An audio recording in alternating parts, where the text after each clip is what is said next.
Hello everyone, চলে এলাম রান্নাঘরে। আজকে মজাদার দুটো রান্নার রেসিপি করব, তো সেটাই ভাবলাম তোমাদের সাথে শেয়ার করি। তো চলো আজকে মজাদার দুটো কী রান্না করি সেটাই তোমাদের দেখানো যাক। তো দেখো, এখানে কড়াই বসিয়ে দিয়েছি। আজকে একটু মাছের তেল খেতে ইচ্ছা করলো অনেক দিন পর। মাছের তেল আমার বড় ভাসু বললো, বৌমা একটু মাছের তেল করবে। আমি হ্যাঁ নিয়ে আসুন, করে দেবো। তো দাদার সূত্রে আমাদেরও খাওয়া হলো, দাদারও খাওয়া হবে, আমাদের দাদার লেজ ধরে ধরে আমাদেরও খাওয়া হবে। তো চলো, তেলটাকে আমি শুধু কড়াতে একটু তেল দিয়ে তেলটাকে ভেজে নেব। আজকে মাছের তেলটা করবো আলু বেগুন দিয়ে।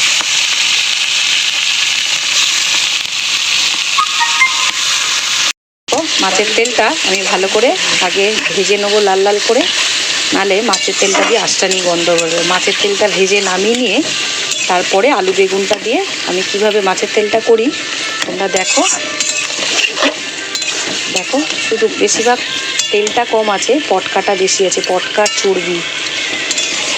সবসময় এগুলো আমাদের যাদের হাই কোলেস্ট্রল আছে তাদের খাওয়া উচিত না।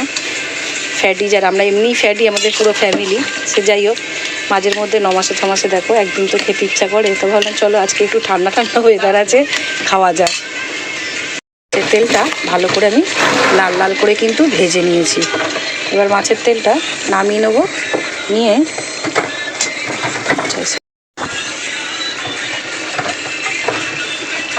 মাছের তেলটা ভেজে নিয়েছি লাল করে। এবার মাছের তেলটা নামিয়ে নিয়ে মাছের তেলের তরকারিটা বসাবো। মাছের তেলটা নামিয়ে নেবো, ভালো করে ভাজা হয়ে গেছে। এরপরে মাছের তরকারিটা বসাবো। চলো তাড়াতাড়ি মাছের তেলটা নামিয়ে নেওয়া যাক। মাছের তেলটা ভেজে নামিয়ে নিয়েছি, এখানে কড়াই বসিয়ে দিয়েছি। এবার মাছের তেল চচ্চড়িটা বসাবো। এর মধ্যে দিয়ে দেবো আলুগুলো। আগে আলু আর পেঁয়াজ একসঙ্গে লাল লাল করে ভেজে নেবো। এই যে কুচানো পেঁয়াজ ভেজে তারপরে বেগুনগুলো, মশলা আর একটু দেবো মশলা। আলু আর পেঁয়াজটা একসঙ্গে লাল লাল করে একটু ভাজবো। বেগুনটা এখন দেবো না,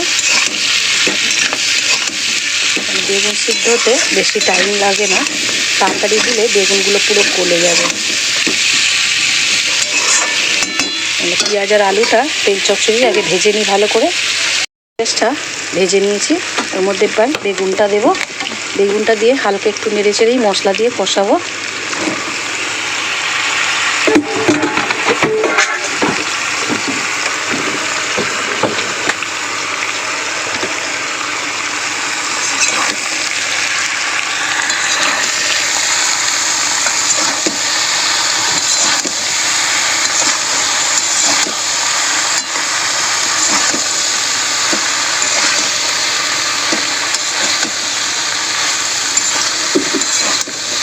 এবার বেগুনটা দিয়েছি, একটু মজে যাক, তারপরে মশলা কী মশলা দিই তোমাদেরকে সেটাই দেখাবো। চলো, বেগুনটা দিয়ে আমি ভেজে নিয়েছি আলুগুলোর সাথে।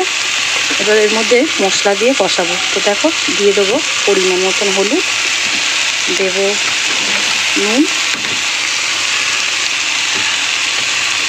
নুনটা আর একটু দেবো, পরে দেবো।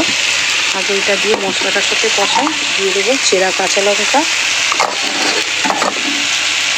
কালার হওয়ার জন্য জাস্ট একটুখানি গুঁড়ো লঙ্কা দেবো, আর একটু দেবো আদা রসুন পেস্ট। আদা রসুন পেস্টটা এই কারণেই দিলাম যাতে না তেলটা দিয়ে আঁচটানি গন্ধটা বেরোয়। এটা ভালো করে কষিয়ে নিয়ে এর মধ্যে মাছের তেলটা দিয়ে দেবো।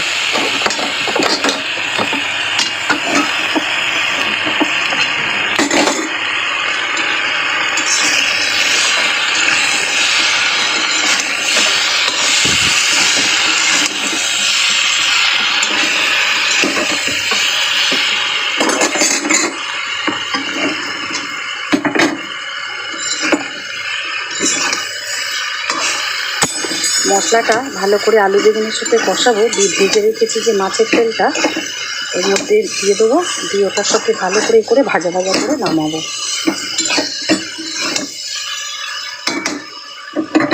মশলাটার সঙ্গে আলু বেগুন ভালো করে কষানো হয়ে গেছে। এবার এই যে ভেজে রাখা তেলটা ওই মশলার মধ্যে সবজির মধ্যে দিয়ে দেবো।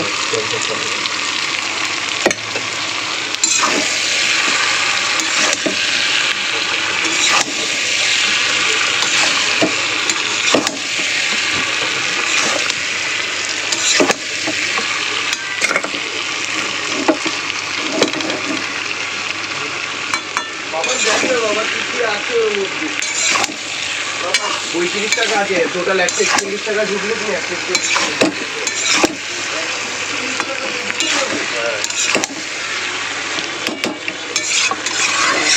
ভেজে রাখা তেলটা সবজির সঙ্গে ভালো করে মিলিয়ে দিয়েছি। এবার ভাজা ভাজা করে নামিয়ে নেব। বৃষ্টির ওয়েদারে মাছের তেল চচ্চড়ি বেশ ভালোই লাগবে খেতে, গরম গরম। এটা গরমে আবার ভালো লাগে না, তবে ওয়েদার ঠান্ডা দেখে খেলে কোনো ব্যাপার না। তো চলো এটা ভাজা ভাজা করে নামিয়ে নেওয়া যাক। তো এরপরেও কি বসাবো সেটাও তোমাদেরকে দেখাবো। আমার তেল চচ্চড়িটা কিন্তু হয়ে গেছে, দেখেছো? আলুগুলো আগে একটু ভেজে, বেগুনটা পরে দিয়ে ভেজে মশলা দিয়ে কষালে তরকারিটা কিন্তু ঘাঁটা ঘাঁটা হয় না। দেখো আলু বেগুন কিন্তু সব গোটা গোটাই রয়েছে, আমার কিন্তু বেশি ঘাটেনি বা বেশি কাদা কাদাও হয়নি। তো চলো তেল চচ্চড়িটা নামিয়ে নিই, এরপরে বসাবো আমি মাছটা ভাজবো, পাবদা মাছের ঝাল করব। চলো তেল চচ্চড়িটা ঝটপট নামিয়ে নিই, নিয়ে পাবদা মাছটা কী করে ঝাল করি তোমাদেরকে দেখাবো। তো চলো। পাবদা মাছের ঝালে বেগুনটা সর্ষেটা ভালো করে কিন্তু তেলে আমার কষানো হয়ে গেছে। আমি এবারে জলটা দিয়ে দেবো পরিমাণ মতন, পাবদা মাছের ঝালে জলটা দিয়ে দেবো।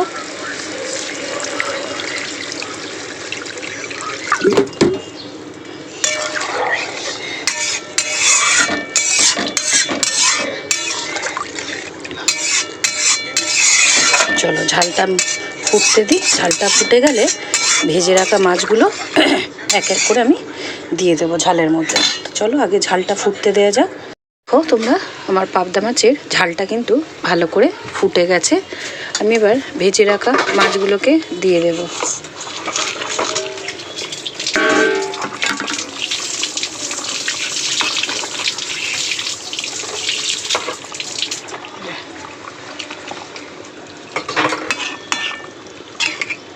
মাছগুলো দিয়ে ভালো করে ফুটিয়ে নেব।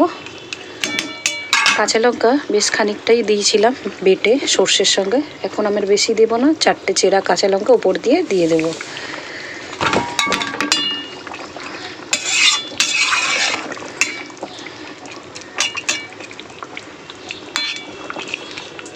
তো চলো মাছগুলো একটু দিয়েছি, মাছগুলো দিয়ে একটু ফুটে যাক ভালো করে, তারপরে কিন্তু নামিয়ে নেব। তো একটু চাপা দিয়ে দেবো। তো দেখো আমার পাবদা মাছটা হয়ে গেছে। পাবদা মাছটা এমনি নরম মাছ, বেশি ফোটালাম না, একটু ফুটে গেছি। আমি গ্যাসটা অফ করে দেবো এবারে, বেশি আর ফোটাবো না পাবদা মাছটা।